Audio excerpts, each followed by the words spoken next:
आणि ह्या पहा आमच्या हॉटेलच्या पाठीमागं अशी शेती आहे दुसऱ्याची. तर आमच्या इकडं नाही का कापसाचं उत्पन्न जास्त आहे. तर पहा हे कापूस,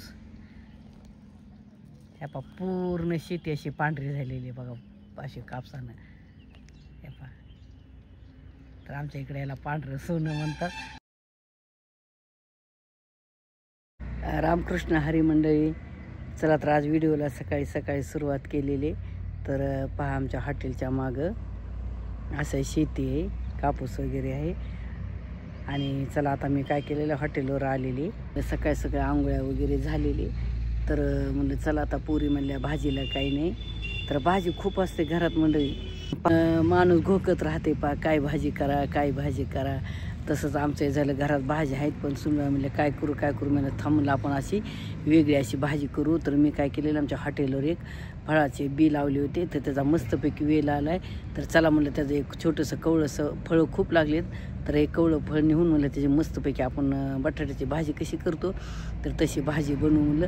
तर आता सकाळचे 8-8:30 वाजले, तर आमच्या आंघोळ्या वगैरे झालेले, तर देवपूजा राहिलेले. पण पुरी म्हणले अगोदर आम्हाला फळं आणून द्या. तर चला त्यासाठी मी हॉटेलवर आलेली.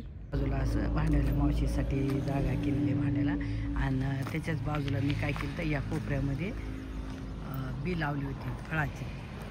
तर याला भरपूर अशी फळं आलेत पा. आणि ह्या पा आमच्या हॉटेलच्या पाठीमागं अशी शेती आहे दुसऱ्याची.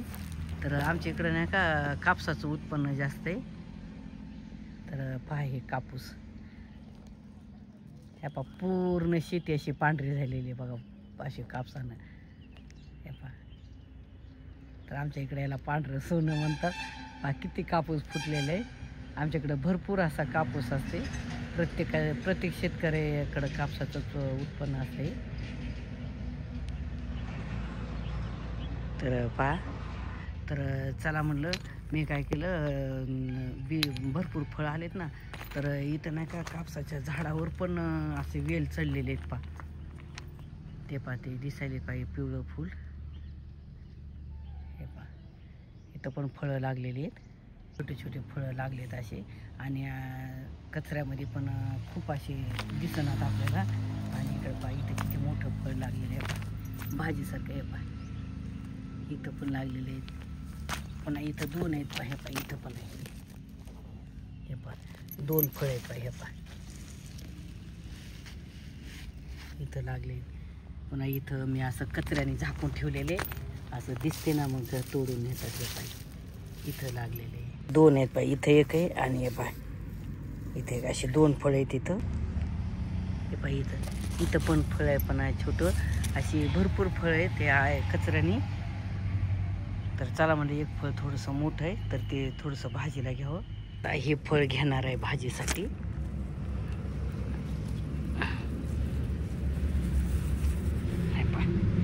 किती छान फळ आहे. आणखीन इथं एक फळ आहे, हे पहा. आणि इथं पण आहे, अशी भरपूर फळं लागलेत पण याच्यात झाकून गेलेली आहेत. आई मस्त भाजीला फळ होते आपल्या बटाट्याच्या भाजीसारखं.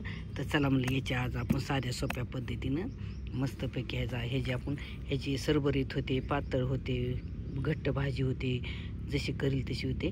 तर चला आता फळ घेऊन आपल्या घराकडे जायचं, ह्याची मस्त भाजी बनवायची.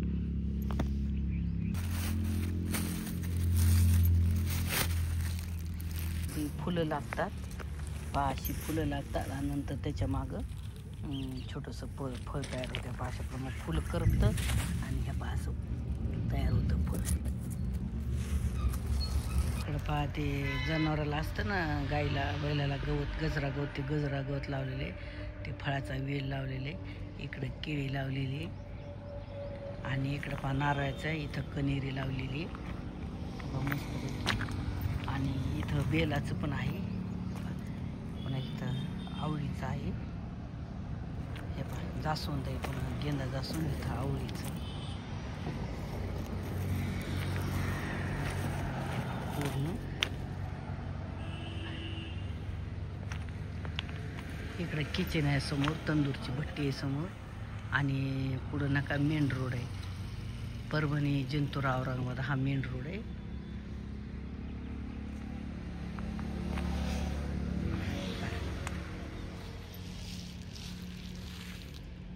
चला तर मंडळी आता फळ तोडून घेतलेले. चला मस्तपैकी आपण ह्याची साध्या सोप्या पद्धतीने अशी याची भाजी बनवू. समोर आम्ही आंब्याची झाडं लावलेली आहेत, असे शोचे लावलेले. पुन्हा इकडं पाहिजे कृष्ण कमळाचा वेल आहे, याला भरपूर सारी फुलं येत होती. आता सध्या याचा बहर कमी झालेला आहे. आम्ही असं वरती हॉटेलवर काढून दिलेलं आहे.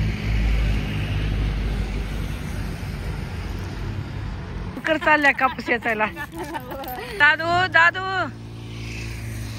कुठे चालला, कुठे चालला मामा सोबत? घराकडे निघालो.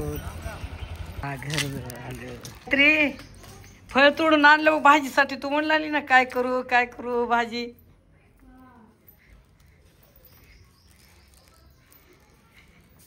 मस्त आता याची झणझणीत अशी कशी करायची, हिरवी मिरचीची का लाल तिखटाची? लाल तिखटाची. चला तर मस्त मग आता लाल तिखटाची भाजी करू. आणि या पाहिजे एकदम कवळे याची वरची टरकल. चला आता ह्याला कट करून याच्या आलू सारख्या फोडी करून घेऊ अगोदर. काय करायचं आता ह्याला, हे चांगलं अगोदर मी वरून धुवून घेतलं, कारण कट केल्याच्या नंतर मी बिलकुल याला धुणार नाही. मस्त कट करून घेऊ. मस्त असं कवळं निघालेले. याची साल काढायची गरज नाही, काही नाही. लहान मोठ्या कशा पण फोडी करू शकता ह्या अशा पद्धतीनं. मी यातलं अर्धच फळ घेणार आहे, कारण पूर्ण आम्हाला लागत नाही. अर्धा ठेवून देणार आहे, नंतर त्याचं दुसरं काहीतरी बनवता येते. तर अर्ध्याच फळाची भाजी बनवणार आहे. एका अर्ध्या फळाच्या फोडी केल्या, अर्धं ठेवून दिलं. तर चला तर याची आपण मस्त लाकडाच्या चुलीवर मस्त भाजी बनवणार आहे. याची चूल पेटलेली, कढई पण गरम झालेले, लोखंडी कढईत भाजी बनवायची. तर आता आपण फोडणीसाठी तेल घातलेले झालेले, याच्यात मोहरी घालायची. आता जिरे घालायचं. आता लसूण घातला, तुकडे करून घातले लसणाचे. थोडंसं किसलेलं खोबरं घालणार आहे. चिली फ्लेक्स थोडी, दाणा पावडर, मिरेपूड हे तिन्ही घालणार आहे. आणि लाल तिखट आणि हळद हे पण घालणार आहे. याच्यासोबत ह्या फोडी घालणार आहे. खाली परतून घ्यायचं. मठ असताना आपण थोडं मिरीची पूड घातलेली याच्यामध्ये तिखटपणा येण्यासाठी परतून घ्यायचं. आणि याच्यामध्ये मी थोडंसं गरम पाणी करून टाकणार आहे, कारण थंड पाणी टाकलं चव बिघडते, आवडे छान परतणार आहे. मीठ घालायचं याच्यामध्ये, घालून घ्यायचं. ते परतलेले आता काय करायचं, थोडंसं गरम पाणी केलेलं आणि चांगली टाकून टाकून वाफ काढायची. एक वाफ काढलेली आहे. मस्तपैकी नरम झाले. तर आता याच्यात काय केलेलं मी, याची पावडर आणि थोडीशी शेंगदाण्याची पावडर याच्यात घालणार आहे. हा मस्त झाली भाजी तयार. आता याच्यात काय करायचं, मस्तपैकी थोडीशी कोथिंबीर घालणार आहे. तोपर्यंत मी 1-2 मिनिट झाकून ठेवणार आहे. मस्त एक वाफ काढणार आहे, कारण फळाची भाजी लवकर शिजते 5 मिनिटामध्ये. या जाळ पण बंद केलेला आहे. तर चला त्याला 2 मिनिटं एक वाफ काढू. तर मंडळी कशी वाटली आमची मंडळी. आता भाजी तयार झालेली, तोपर्यंत आपल्याला देवपूजा करून घ्यायची. आज देवपूजेला उशीर झालेला आहे, कारण भाजीच केली अगोदर सकाळ सकाळ. कारण आता थंडीचे दिवस आहेत ना, ते सकाळी लवकरच भुका लागतात, त्यामुळे अगोदर भाजी केली. तर चला आता हे सगळे फुलं बिलं काढून व्यवस्थित देवपूजा करायची. तर हे सुपारीची फुलं आहेत पहा, हे सुकत नाहीत किती दिवस झालं तरी. तर पहा काल वाहिलेले आहेत, पण जशाला तशात बिलकुल सुकले नाहीत. त्याला सुपारीची फुलं म्हणतात, पण हे देवाला चालते म्हणून मी आणली होती अशीच. तर काल वाहिली होती देवाला.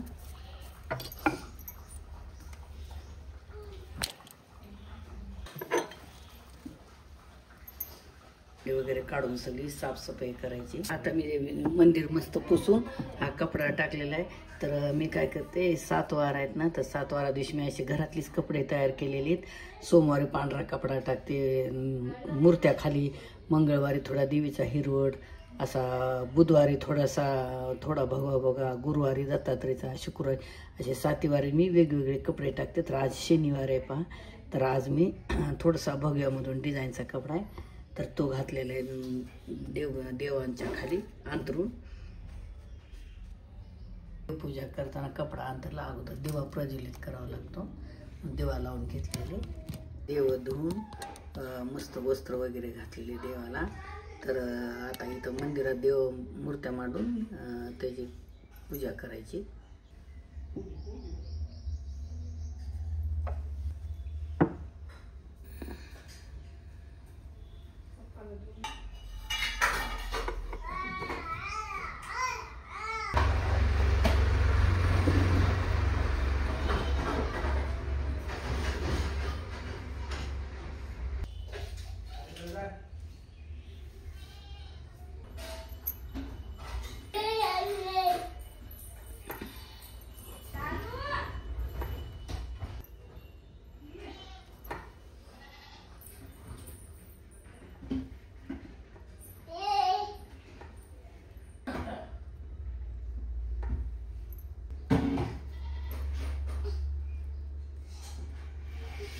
फुलं आणली नाहीत कारण थंडीच्या ना पांढरी फुलं लवकर उमलं नाहीत, ऊन पडलं उमलतात. पण आज आम्ही आणलीच नाहीत जाऊन.